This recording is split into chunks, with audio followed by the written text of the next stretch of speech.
Welcome, ladies and gentlemen, to this fourth episode of season 5 of Man Buns and Jesus. Uh, no one has stopped us yet. That's why we're still going. And we're at this point, we're over 100 episodes and over 3,000 downloads. So thanks for that. That's great. That means we're averaging 30 listens per episode, which is more than I would expect. In any case, you're here. I'm Josh Laborious. I'm one of your hosts here at this show. And with me today is Benjamin Olschlager from Good Shepherd Lutheran Church in someplace cold. And he's going to get us kicked off with where we're coming from in Scripture today. So I'm going to do what no podcast host ever tells you to do, and I'm going to tell you to stop listening to this podcast, but just for a minute.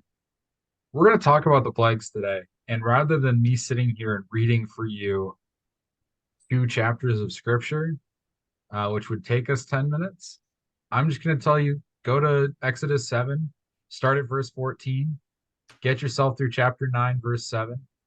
Those are the 5 plagues we're looking at today. And just as a reference for those of you who aren't going to actually stop to do the thing that I just told you to do, which shame on you, we're looking at the plague of water being turned to blood, the Nile being turned to blood, frogs, the plague of gnats, the plague of flies, and the plague of all of the livestock in Egypt dying. So, Rip. yeah, we're splitting the plagues this way.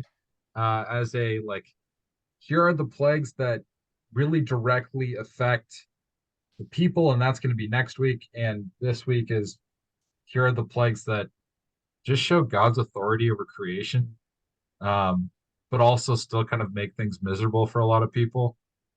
But Josh, who did we bring on to talk about all of these wonderful things with us today? We brought back and for those of you who can see the video, you might have already seen him. We brought back someone who has been on the show before. This is the esteemed Reverend Ryan Mazer, coming out of Plattsmouth, Nebraska. And what episode did we bring you on for previously? I feel like it was also something vaguely creation related. Yeah, I think it was. I got gardening advice out of it. I think it was Care of Creation or something like that. So, yeah. That sounds about right. Was it that, or was it hobbies and it ended up being Care of Creation? Yeah, interchangeable for me. So. Yeah, fair enough. So our resident creation expert, Ryan Mazer, is on the show for us.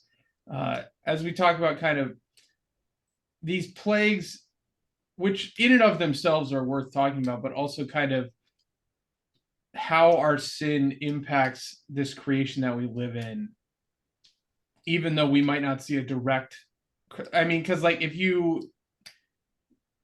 even though we might not see a direct correlation. So with that kind of introduced, Ryan, which one of these plagues kind of catches your eye? Where does your head go when you think of these 5 plagues? Yeah, right out of the gates, the first one always catches my attention. And I think it really has to do with kind of looking at the historical context of where Egypt is in the world and everything else. We're told that through Moses, God turned the whole Nile River into blood. And the whole economy, the whole infrastructure of Egypt was centered on the Nile. From kind of an economic standpoint, we see that, trade, of course, went up and down the Nile River back then. And then also the water of the Nile itself, right? The people, the whole government of Egypt relied on the Nile for watering, for irrigation, for taking care of the land, the crops, everything else. And once a year, we're told that the Nile would flood. And it's with those flood waters where, the whole kind of Nile River valley, if you will, would kind of receive that replenishing of just not water, but also nutrients. And so when we're told that, God turned the whole Nile River into blood, that was a huge deal. It cut right to the heart of Egypt, quite literally as a nation. So I also too, I know you guys aren't, thinking so much about the people in these plagues here, but thinking about what the Nile meant for Egypt, theologically speaking too, for the religion. There were specific gods that were assigned to the Nile, if you will, that represented the Nile. And here God cuts right to the core of Egypt's worship as well. So yeah, right out of the gates, God makes a really big statement. Don't mess with me. A warning that goes unheeded. Yeah. Don't mess with me, and really calling to attention, hey, I'm bigger than your gods, and I'm able to absolutely to cause havoc, wreak havoc upon your whole economic system. So I think more on a practical everyday life, for the average person, for the average farmer, for the average creature, even, seeing the Nile turn to blood caused a lot of alarm, caused a lot of fear. Of course, they could get water from other sources, from wells and everywhere else too. But the Nile was pretty much the main place to go for water. So yeah, I got a lot of questions on this. So yeah, go for it. And I don't know if you can answer any of these, but That's a lot of blood. what is the span here, right? Because and there shall be blood throughout all the land of Egypt, and this happens, right? Mm-hmm. The fish in the Nile died. The Nile stinks, but it doesn't give a timeline for like how long until this ends, and then there's this second interaction with it. Like, are we saying, oh, the Nile was blood for a few days, or was this like a month or months that this is all blood? Right. My second thought was, does it smell? But I guess when I actually looked at the text, it answered that for me. But then I was also thinking, because when I think of this, I think this is cataclysmic, right? Mm-hmm. Which on one level it is, because there's no this major source of drinking water is gone. But I was also thinking to myself, if you mess with the water, you're messing with the crops. But then I thought about that a second, and I'm like, I feel like blood might actually be a good fertilizer. I don't know if that's true. I'm not the agriculturalist, and I've never tried to sacrifice an animal to make plants grow. But part of me thinks, I imagine it's more nutrient rich. And I don't know if it has enough salt content that would cause a problem. But these are the places my head goes when we're starting to talk. And the other is an experience I had in college. I was doing some woodworking with African podoc, which is an exotic wood, and it's brilliant red. It's like unnaturally red. And I was making a frame, and like happens when you would work, there was sawdust everywhere. And when I was done for the day, I did all this in a driveway. So I took a hose, as one does, to rinse the sawdust off the driveway. And what I discovered is that the sawdust of African podoc, when mixed with water, looks exactly like blood. Mm-hmm. Like to the I was concerned when my dad came home from work that he was going to pull into the driveway and think someone died because it was covered in what looked like blood.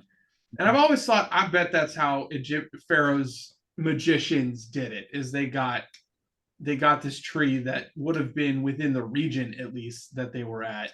And they just ground up the sawdust and put that in some water and said, look, we made blood out of water too. Don't taste it because it's not blood, but shh. Yeah, or Kool-Aid, right?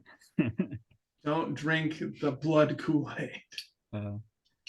I have you guys seen the like animated depiction of Moses leading the people of Israel out of Egypt? Like, Yep. I'm pretty sure that when the magicians do it by their secretive arts, there's like two of them huddled around this like little teeny glass of water, and they like very obviously sprinkle something in there and suddenly red. And then Moses like I have to feel like Moses on some level had like a modern head and hands kind of moment, like, guys, whole river, little cup. Yeah. We're Like, we're playing different games, guys. yeah. Yeah. Yeah. And it certainly seems like that after the first few plagues. There comes a point, I think it's with what is it, the fifth or sixth plague where yeah, they're outmatched, and it becomes so widespread where yeah. Um but yeah, as to your questions, Josh, I mean, those are some really good questions. Yeah, what about the time between the plagues? I'm inclined I mean, we're not told, in the text specifically, oh, it was 2 weeks and then it was on to the next one, right? But we This one do does get actually. what's that? This one says 7 full days before he went Okay. back to Pharaoh. All right. Just goes to show I need to read the text. So, um, Which but one yeah, says that? First one. It's right at the bottom of chapter 7. there we go. Awesome. All right. Oh, look at Yeah. that. You're So welcome. yeah, 7 days in of itself is a good and long enough time to cause some damage. My mind goes to, growing up in Minnesota, near the lakes and everything, even down here in Nebraska and the man-made lakes, when there's winter kill or when there's, very low oxygen content in the water, it doesn't take long to kill fish. I remember a couple summers ago being up in northern Minnesota and the whole place just stunk. And everywhere you looked, there were dead fish floating on the surface, and it was something with winter kill plus low oxygen. And yeah, if it's kind of a widespread thing in a body of water, it doesn't take long for it to cause, that that level of death. So, and what we see in kind of these other plagues, as far as the flies, the gnats, even the locusts later on. I was drawn to the locusts just because of a little bit of Nebraska history too. If you want to talk about locust plague, just look up Nebraska 1874, and it was bad, it was ugly. But anyway, that's for your next conversation. So, but the point is that there's enough widespread damage and there needs to be enough time for obviously to impact everyone. So I think in one of your questions there, Josh, you brought up kind of a different interpretation of these things, kind of in research and so forth. There's a lot who will try to put a naturalistic rendition or explanation on these things that, okay, especially with the first one, right? The water turned to red, and so that could have just been a big red algae bloom or something, or it was just you bring up the example of the sawdust in the water, right? Well, again, it comes to the issue of, well, do we take it at face value, or do we try and explain away these things? And I'm inclined to think, yeah, that was blood in the water. Blood where, Well, I don't yeah, think it was blood in the water. I think it was blood. yeah, Water exactly, was, well, as exactly. much I guess as blood has water in it. I'm not. Whatever the percentage breakdown is, yeah. But yeah, that was blood. And this much I know, you probably don't want to be applying only blood to your fields. So there is such a thing as fertilizing fields with blood meal, which is kind of the solid parts of blood and so forth. But again, it's just used as a fertilizer. You're not, Yeah. You're not using that as your sole application. So I would invite our audience, if they have any expertise, to tell me what would happen if you watered a field with blood. However, I'm not sure I want to know why you know that.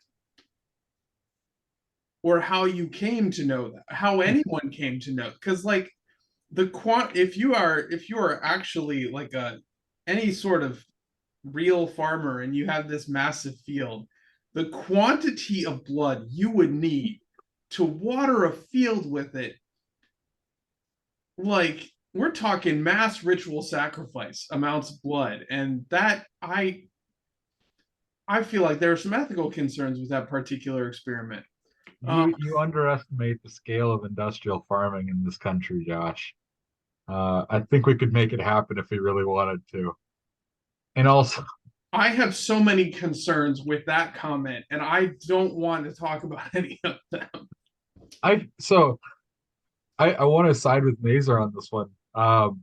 Mostly because like I know what happens when you fertilize and then don't water sufficiently. Mhm. You just over nutrient, like you provide too many nutrients to your plants and they die. Yeah. Like I guess that comes down to what's the ratio of water I don't think and blood. blood is thick enough. I don't think you're going to be able It's to thicker make than that water. work. We know that. Okay. So, well, and Ryan, to your comment, dismissing all this silliness of like there are ways to rationalize at least some of this, and that's what we see Pharaoh doing at 1st, where he has his magicians replicate the plague somehow. Now, I would say when it comes to magicians, I think they're probably finding a way to make it look like they're replicating this terrible miracle from God. Okay. But then it gets to this point, and I think it's in the The third plague. plague. The magician, and this is for anyone who's following along, this is chapter 8, verse 18. The magicians tried by their secret arts to produce gnats, but they could not. So there were gnats on man and beast. And then the magician said to Pharaoh, "This is the finger of God." So for them, even there reaches a point where they can't rationalize it away anymore. And you got to keep in mind that this discovery that insects don't just spawn, that there are like eggs and stuff involved, that was not until much more recently, where there were experiments done. It's like, oh, if we seal meat and don't let anything have access to it, flies don't and maggots don't just magically appear, right? But that's a fairly recent discovery. So it makes a little sense that the magicians are like, we don't know where gnats come from. We can't make them appear out of nowhere. So maybe we can rationalize a little bit further. But I think once you get to the livestock dying, it's like, okay, you have to jump pretty far on rationalizing it away to be able to say that God had nothing. Like all the livestock, all of them died all at once, and you're saying, I don't know that there's a reasonable way to dismiss that. Yeah. Very early on, you're seeing that, these are not ordinary things, I mentioned, once a year the Nile would rise, would flood, right? There's evidence that there would be, outbreak of flies, right? If you've ever been around a farm or some sort of smelly place in the summertime, it's an outbreak of flies. Eastvale, California. Or the state of Nebraska, or our sanctuary here in the fall. So that's another story for another time. But but you're absolutely right. By the fifth plague, it's like, this doesn't happen. Okay. Livestock, all these things, right, don't die all at the same time. And I think it's important when some of them are set apart because they're owned by a different group of people, they don't die. Yeah, exactly. And I think that's a huge distinction in the fifth plague is it's just the Egyptian livestock. Because I'm sure you'll talk about this in your next session. I don't want to go too far into it, but you see, things like hail and other things affecting livestock. And it's like, well, I thought all the livestock died, right? Well, Israel, children of Israel still had their livestock, and presumably, the Egyptians would buy livestock, exchange and trade with the children of Israel. So that's one thing that has always, caused me to question, okay, well, why do we still see livestock appear? Well, children of Israel still had it.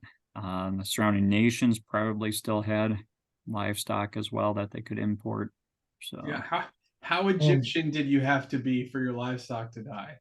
And if And it was in also- this span of the plague, like, so day one, Egyptian livestock died. And this is a hypothetical timeline for anyone listening.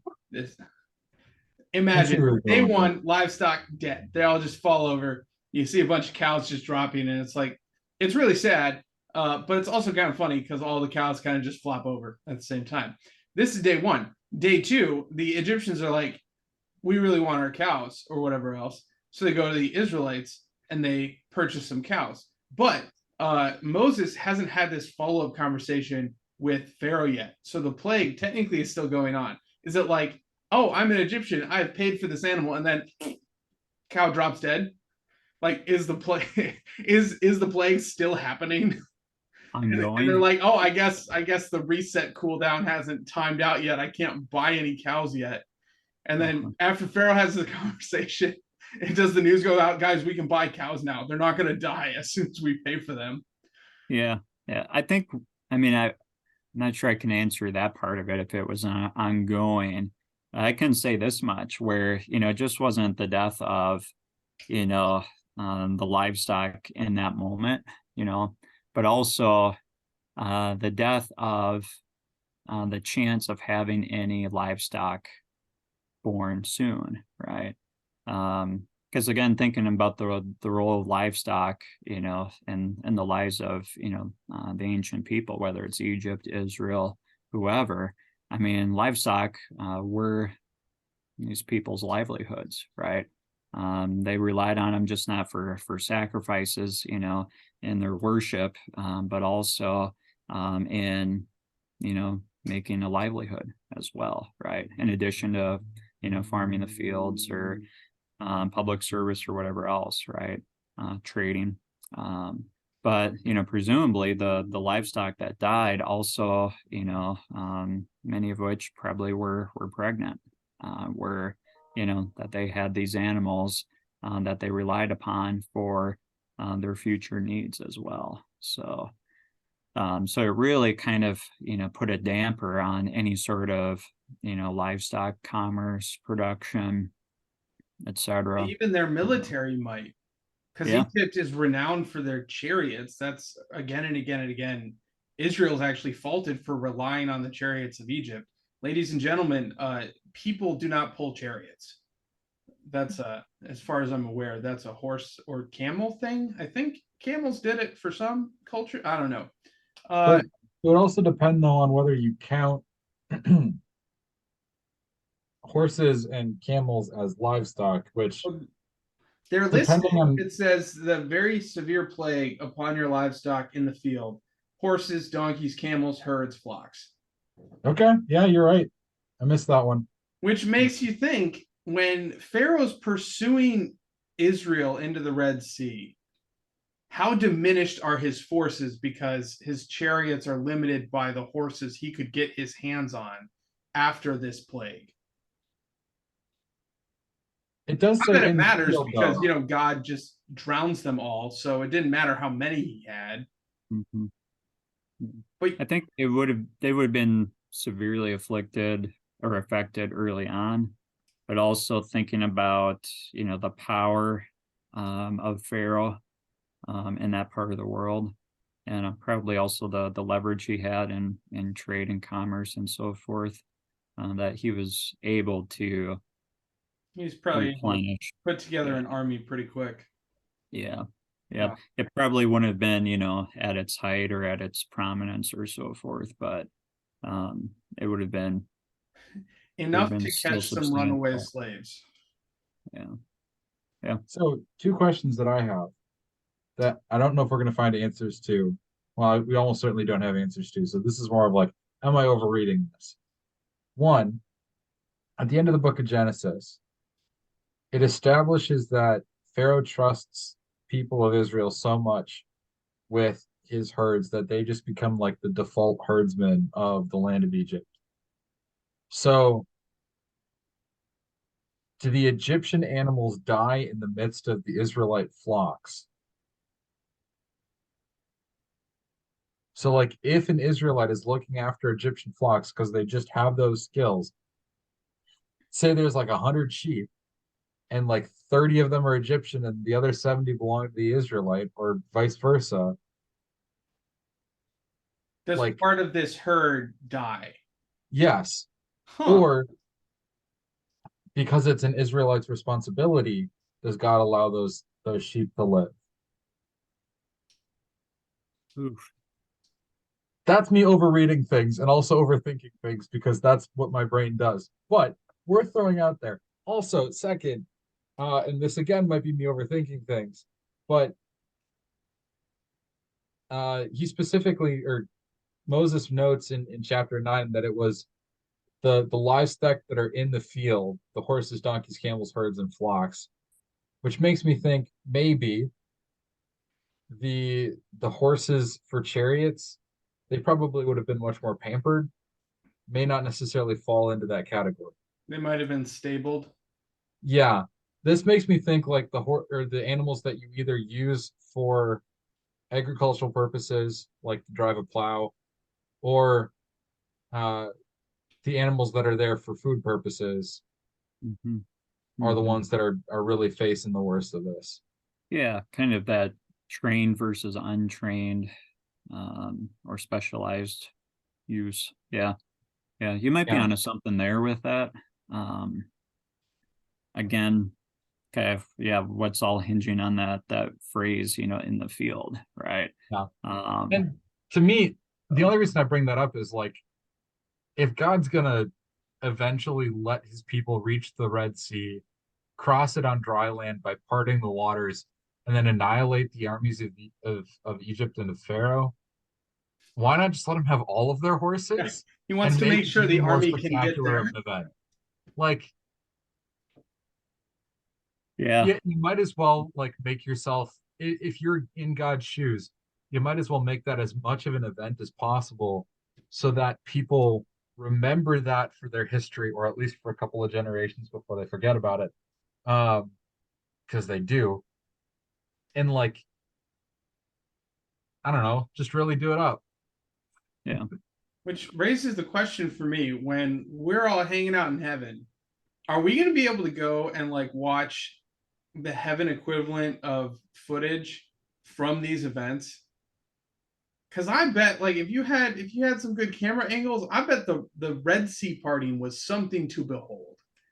I wonder if we're going to be able to look back and say that's what that looked like, or if we're even going to care anymore. That's more questions we have no answers to. But maybe some questions that we will get some insight on, and to maybe direct us a little bit. Um, I want to kick this to you, Ryan.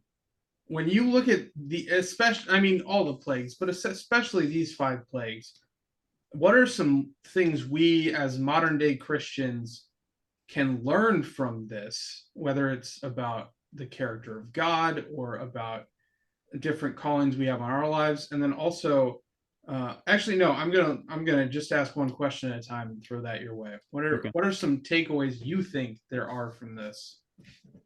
From the first 5, Yeah, frogs and gnats and flies are annoying. excellent. No, more on a serious note, probably just um, seeing how God has command over his creation, I think is especially important. That's what I always try and impress upon, kids as I'm teaching this in confirmation or wherever else, is seeing that, yeah, God does have, total command and control over his creation, and that he is willing to do things in creation to make a point. Um, and, and I think it's especially important for us as Christians to see, okay, that these just aren't, 10 isolated events that happened thousands and thousands of years ago, in a way, we still see, God having command over his creation when we look at Christ too, right? Command over the waters, the wind, and the storm, right? And command over multiplying food, right? For the 5,000 and so forth, right? We see him kind of fulfilling a different purpose there, right? He's not multiplying gnats or flies or frogs to aggravate people, but he is demonstrating his power over creation in the same way. So, yeah, so I think that's my big kind of takeaway from the 10 plagues is, God was really out to make a point here, and he intervenes in creation, right? Especially for us Christians today who live in a world that seems to be very disconnected from God, right? That God, if people do believe in him, he's kind of like that clockmaker who's kind of distant and far removed. So, God is just as active in his creation when there's, big storms, crazy things that happen today. So. Yeah. Well, and to even narrow that down, it's not like God's not arbitrarily exercising his power and authority over creation. He's doing this for the sake of his people. Yeah. Mm-hmm. And I think you're right. This shows us how far God is willing to go. And we get an even greater example of that, even though it's the scale of it is maybe smaller, the ramifications are bigger when he's willing to send Jesus to the cross for his people. Mm-hmm. Right. And what the plagues do is they give us this insight, like our God, the God we worship, the God we follow, is willing to go to incredible extremes to protect and to lead his people. Mm-hmm. And I think, as bad as it is to say maybe we should find encouragement and inspiration from the plagues of Egypt, I think there is some of that there, because the same God who did all this for Israel is the God who promises eternity to us. So that's a positive spin on this. What about you, Ben? Do you have anything that you're like, this is a lesson that we can learn here? The funny one first, God appreciates sensory warfare. It's not a war crime the first time. Like the first two plagues both end with royal amounts of stink. You've got the river turning to blood, and it stinks and turns the people away. And then you got the frogs where they're like shoveling corpses for a few piles days. of dead frogs. Yeah. No, thank you. Yeah. Like, Matt, if you're listening to this, I know your house had this, so you got cursed by somebody. I don't know who it was. he had just a plague number of frogs all like appearing at his house out of nowhere. And that was his house for a while. You had to make sure you had a light if you were walking around after dark, because there were frogs everywhere. Mostly outside of his house, I think. But still. Gross. If you time it right in the right parts of the country, you can just get frogs everywhere. It's at one point it's like kind of cool, and then they start dying, and then it's not so much fun. So that's the funny one. But I think for me, one of the other things that kind of strikes me is we always think about these things in terms of our scale. So like, yeah, this was probably millions, if not billions, of frogs and gnats and flies that swarmed the land of Egypt. But think about the scale of Egypt, and we're talking ancient Egypt, so that's probably the upper third of modern Egypt. We're looking at mostly the Delta. Anything south of that, you're starting to get out of the area of Pharaoh's control. And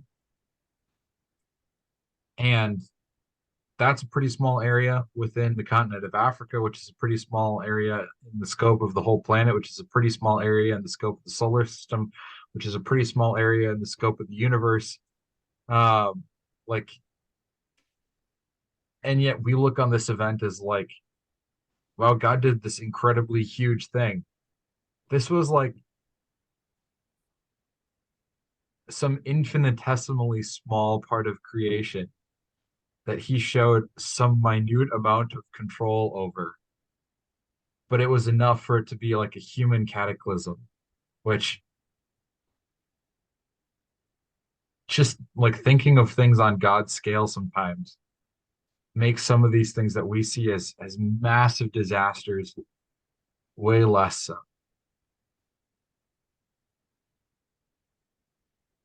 Yeah. God big. Now, thanks for the segue, because this is one of the last kind of thoughts I have, but I think this also gives us an excuse to talk about how sin has impacted and continues to impact creation.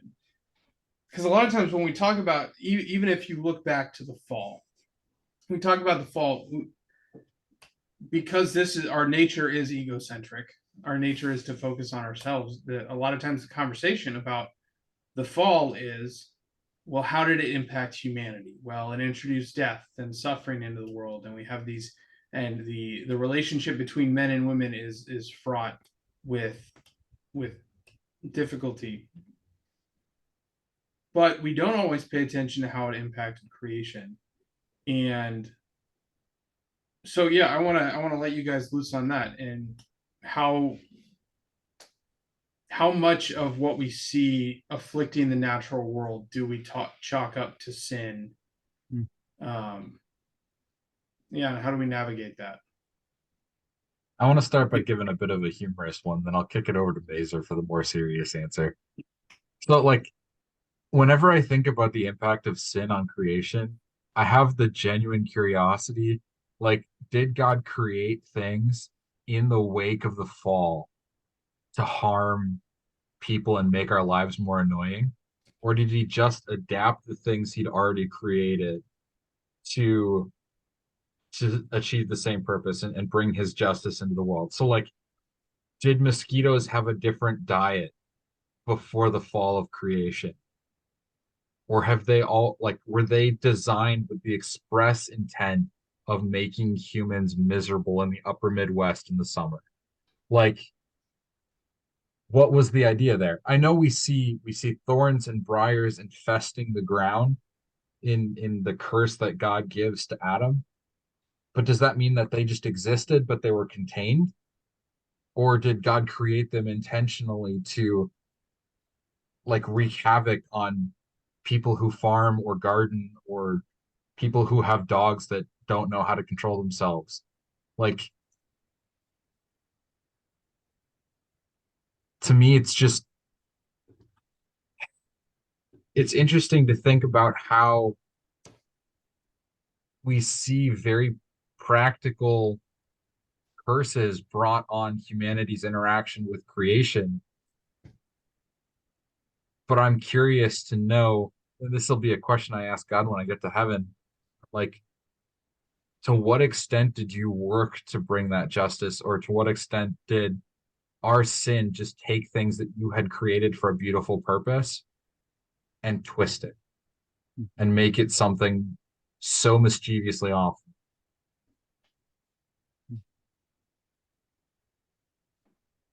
Now you get to think on something while you're I don't know. I think you went pretty deep there already, Ben. Uh, really, that was just a complete sidebar. That was not actually answering Josh's question. I think the one thing I would pull out of the 10 plagues, especially the five that we've looked at, we see it kind of in the second half too, is this phrase, how Pharaoh's heart was hardened. And I know you could probably do a whole podcast series on that phrase alone. And especially how the text tells us that God hardened his heart in a few of the occasions as well. But yet we see with each plague, each time that Pharaoh's heart is hardened, there's another one that follows, right? Another plague.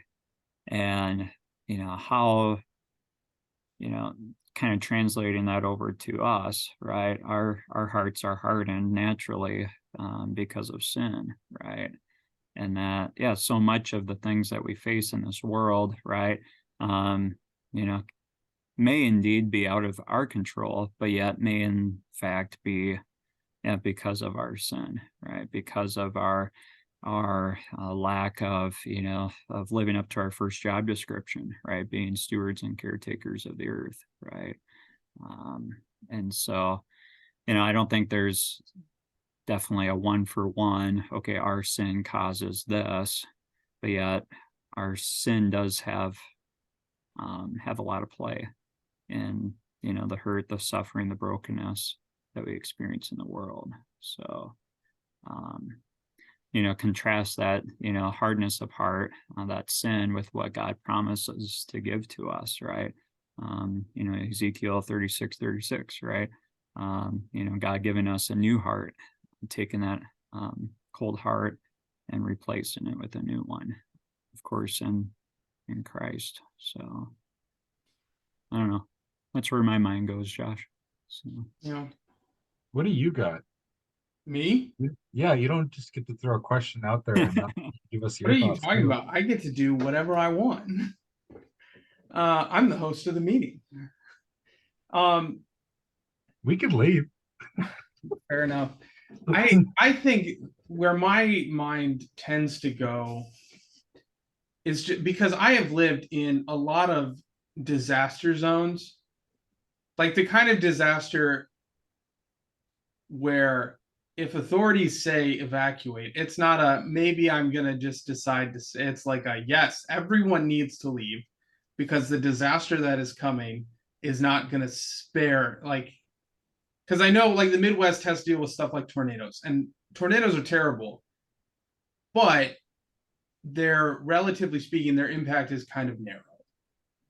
Whereas if a hurricane comes through, it's not, oh, this is going to destroy a neighborhood or a few houses. It's like anything that was in the path of the hurricane is probably suffering from wind damage, blunt force damage from everything that was thrown around, water damage.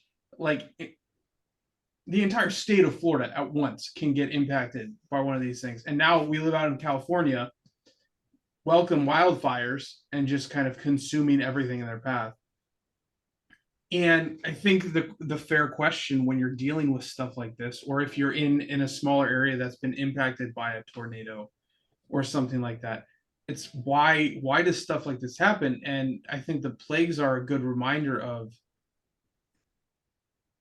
humanity is not the only thing that has been impacted by this curse, by the curse that sin invited into the world. And I do believe that these natural disasters we see, earthquakes and fires and tornadoes and hurricanes and things like that, they're a result of the brokenness of creation. They're a result of our sin. And like Ryan said, it's not necessarily a one-for-one thing, right? God isn't necessarily saying, I'm going to punish this region with this cataclysm. But because of the sin of humanity, kind of as a whole across time, we have to contend with things like all these natural disasters. So that's kind of where my head goes with when we see these difficult parts of creation, when we see creation impacted in negative ways. It's also our fault. There's not a whole lot we can do about it, but it's still our fault. So collectively, yeah. Thank goodness someone else came to fix it for us. Thanks, Jesus. Oh, are we ready for takeaways? Are we ready to draw the? Oh, by the way, I did look up the episode that Ryan was on. It was titled Kraken Ag. Kraken AG Ag. It was about art, agriculture, farming, etc., and the care of creation. And it was also the first episode where we included our new theme song, which some of you listening hate because it's kind of it's a little annoying. It's a little grating on the ears, and I want to let you know that was on purpose, and it still is on purpose. If you hate it that much, you can send me a new theme song. You might convince us to use a different theme song. But for now, we're pretty happy with the one we have. I think the instructions I gave were, we want a theme song, think Happy Tree Friends. And if you've never seen Happy Tree Friends, don't watch it. I don't recommend it. But that's what we were going for. So anyway, takeaways. Are we ready for those? I think so. Now that I've distracted everyone from whatever we were talking about before. Ryan, I don't know if you remember from the last time, but the idea is if you could ask the listener, or if you could put one thing on the mind of the listener, kind of one sentence, as like, if you learn nothing else today, I want you to take this away. What would that be? And to give you some time to meditate on that, I'm going to make Ben answer first. Oh, you should have expected this. That's fair. This should not have been a surprise to you, Benjamin. I thought you were gonna go first. No, why would I do that? Now I'm just buying Ryan time. I think for me the big takeaway is, remember like the scale of God compared to the scale of you. We might feel like something is wholly unfair or in proportionate to what we're experiencing, what we feel like we're responsible for, but God is the God of the universe. He's the God of creation. He knows your heart inside and out. He knows exactly how the things he's sending your way will land. And he's doing it for a reason. We have no clue what that reason is a lot of time, but he's doing it for a reason. So when you have a question, take your question to the source of the question. Bring those things to God, and ask for his wisdom and guidance and strength to get through the things that are coming your way. Fair enough.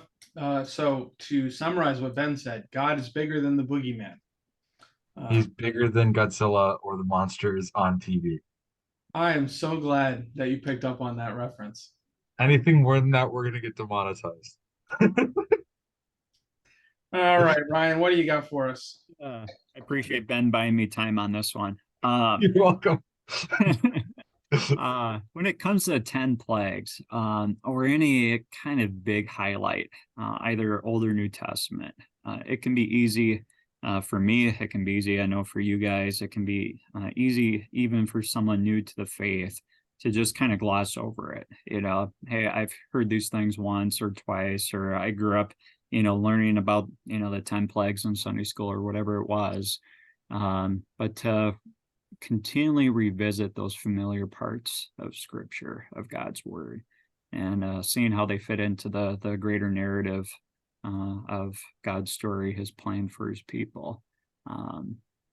Just in our discussion today, it really dawned on me that, wow, once we start talking about these things, I really don't know what I'm talking about. And Josh has a shameless plug for something that him and I have put together to kind of help with that. But yeah, just keep on digging, drink deep from the waters of Scripture. Not from the bloody Nile, but from the waters of Scripture. Yeah, that gross. Yeah. Yeah, that's I think an excellent takeaway, because there's always something more to get from it. Oh geez, I did all of this and I didn't think about my takeaway at all. Here's my takeaway is that God takes protecting his people really seriously. So feel good about that. Because to protect his people in the Old Testament, he was willing to curse Egypt with terrible plagues. And that guy is on your side. So for those of you listening, I gave a big cheesy smile and 2 thumbs up. With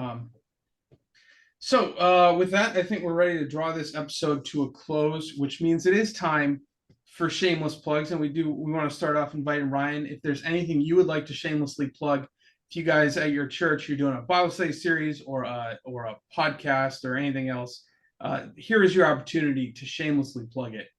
to anyone who happens to listen to this podcast? Now you're really putting me on the spot. I can't think of anything at this moment other than Buy his know, book. well, yeah, our book. Other than we always live stream our worship services. And so look us up at First Lutheran Church, Plattsmouth, Nebraska. So Yeah, if you need a church in that area, Ryan's a good guy. He'll be a good pastor for you. For us, shameless plugs, subscribe on whatever platform you're listening to this on. If you're not listening to it on your preferred platform, first of all, that's weird that you decided to do an alternative, but we are on all of the major podcasting platforms. Go ahead and subscribe to us. And if at all possible, you can't do this on all platforms, but if it's possible on the platform you're listening on, go ahead and give us a rating, because what that'll do is that helps us get recommended to people who might be interested in listening to stuff like this. And if you're still listening after all these episodes, we assume you have found some value in this podcast. So if you By the rate grace of God. if you rate this, then hopefully that will help other people to find whatever value they can in what we're doing here. Because as many jokes as we make, we are doing this to try and help you guys as our listeners. We don't entirely just do this for ourselves. Speaking of which, if you have any topics you'd like us to pursue that would be helpful to you, or any hosts or like guest hosts that you'd like us to try and get, go ahead and let us know. If you know us personally, just shoot us a text. If you don't, we have a Facebook page, Man Buns of Jesus. We check it fairly often-ish. Just be aware that if it's not a topic from Exodus, we're booked for a little while. So unless it's really something where we really feel like we should talk about right now, it's going to be a while, but it will go on a list. We will get there eventually if you submit a topic to us. Gosh, you say that, but we've actually got a couple openings on the schedule coming up before Christmas. So that's true. If you have a fun Christmas episode you'd like us to do, we can do that. We might have to revisit how important it is to wait till Advent to start celebrating, because I got some pushback on that last episode we did, and I'd like to double down on my Grinchness, apparently. So, okay. Yeah, I think that's it. We have a t-shirt you can buy if you want to put our face on a t-shirt that you have and own. That's it. That's all the shameless plugs for today. Brothers and sisters, thank you so much for listening. It has been our pleasure. Go in peace. Serve the Lord. Thanks be to God. be to God.